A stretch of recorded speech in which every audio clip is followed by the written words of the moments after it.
আজি আমাৰ কেবিনেটে অসম চৰকাৰৰ যেটো প্ৰভিন্সিয়েলাইজেশ্যন পলিচি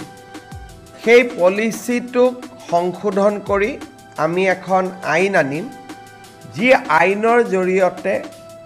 2006 চনত প্ৰতিষ্ঠা কৰা ৰিকগনাইজ হওক মাত্ৰ তেওঁলোকক ৰিকগনাইজেশ্যন লগতে পাৰমিশন হওক NOC হওক এফিলিয়েশ্যন হওক যিকোনো চৰকাৰী কমিউনিকেশ্যন থাকিলে 2006 প্ৰতিষ্ঠা কৰা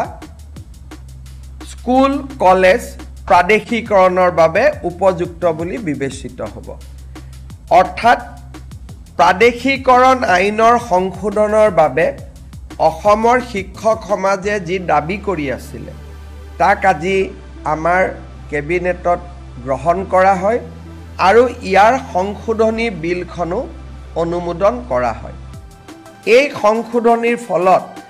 কেইবা হাজাৰ শিক্ষকৰ চাকৰি প্ৰাদেশিকৰণ হ'ব পাৰিব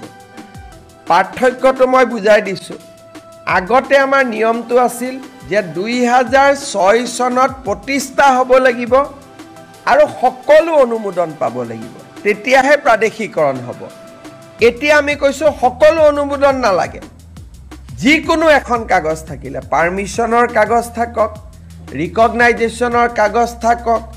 এফিলিয়েশ্যনৰ কাগজ থাকক বা NOC এখন থাকক তেতিয়াও তেওঁলোকৰ চাকৰিসমূহ প্ৰাদেশিকৃত হ'ব এই আইনৰ ফলত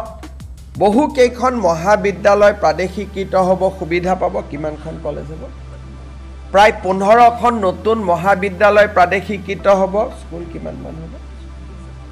স্কুলটো হিচাপ উলিয়াব দিগদাৰ কিন্তু কেইবা হাজাৰো বিদ্যালয় নতুনকৈ প্ৰাদেশিকৰণৰ আওতাত আহিব পাৰিব আজি আমাৰ কেবিনেটত এটা গুৰুত্বপূৰ্ণ সিদ্ধান্ত হয় যে যিসমূহ আমাৰ বিভিন্ন প্ৰাদেশিকৃত মহাবিদ্যালয় বিদ্যালয়সমূহত আমাৰ এটা আগত সিদ্ধান্ত আছিল যে তাৰ কৰ্মচাৰীসকলৰ দৰমহা আমি আইনৰ জৰিয়তে ফিক্স কৰি ৰাখিছিলোঁ দৰমহা বঢ়াৰ ব্যৱস্থা নাছিল যি দৰমহা আছিল তাতে তেওঁলোক থাকি গৈছিল আজি কেবিনেটে সিদ্ধান্ত গ্ৰহণ কৰে যে প্ৰতি বছৰে এখেতসকলৰ দৰমহা 6% বৃদ্ধি হৈ গৈ থাকিব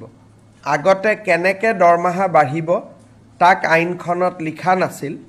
এতিয়াৰ পৰা প্ৰাদেশিকৃত মহাবিদ্যালয় বিদ্যালয়ৰ কৰ্মচাৰীসকল তৃতীয় আৰু চতুৰ্থ বৰ্গৰ কৰ্মচাৰীসকলৰ দৰমহা প্ৰতি বছৰে 6% ইনক্ৰিমেণ্ট পাই গৈ থাকিব